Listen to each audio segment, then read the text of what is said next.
Chapter 15 Fine Moments. The meaning of small and large, and relative sizes.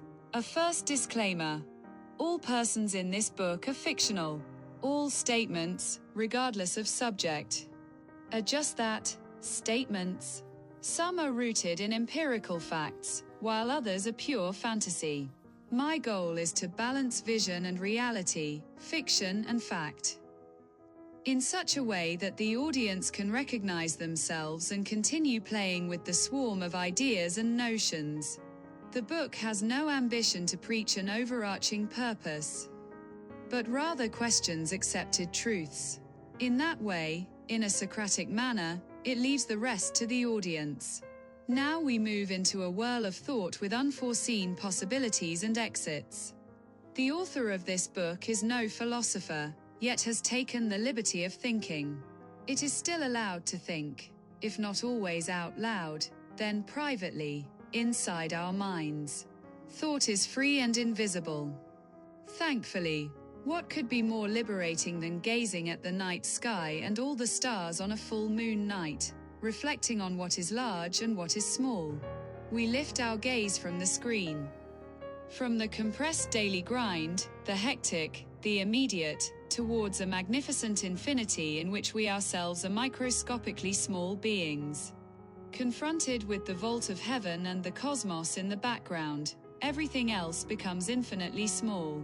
And not only that, if we go the other way and imagine lying in the grass on a sunny day, following a small ant in its hectic workday, examining its strange many-legged body with a magnifying glass, its impressive ability to carry loads often larger and heavier than its own body weight, then our perspectives on large and small are challenged. An elderly man was asked what he thought had been important in life. Without hesitation he answered, "The fine moments." Is there nothing else? Yes. If everyone could have fine moments, that would be the most important thing. So not money, fame, luxury, etc., but fine moments. But isn't the moment with pockets full of dollars a fine moment? And isn't applause from an audience a fine moment? Surely bathing in wealth and luxury must be a fine moment? The old man became uncertain. What should he say to that? He thought for a while and said, "I don't remember much of all the luxury, wealth, and fame. I remember other things better." What things, then? He was no longer uncertain and said, "The atmosphere at the breakfast table on that sunny Sunday when we were about to go on a hike, and the break at the top of the local hill with our packed lunch, coffee in a thermos, and the beautiful view." An astrophysicist named Roger Penrose has put forward some remarkable theories about the elements we are all surrounded by and that we ourselves are made of. It has long been an accepted truth that everything consists of molecules, atoms, and even smaller particles. This aligns with our experience of matter as something concrete and tangible, at least the hard, impenetrable elements such as stone, steel, iron, and concrete. But long before Penrose's time, it was established that the atom and atomic nucleus exist in a kind of energy field that creates the illusion of solidity. This may seem a bit strange to ordinary people, and I will quickly add that the author of this book is not an astrophysicist. But Penrose does not make it easier by claiming that this illusory solidity consists only of waves. In other words, everything has come into being and exists around and within us as waves.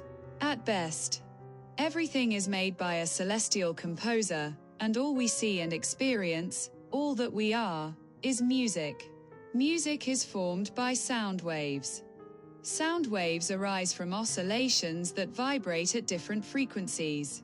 By combining audible sounds, we create a composition.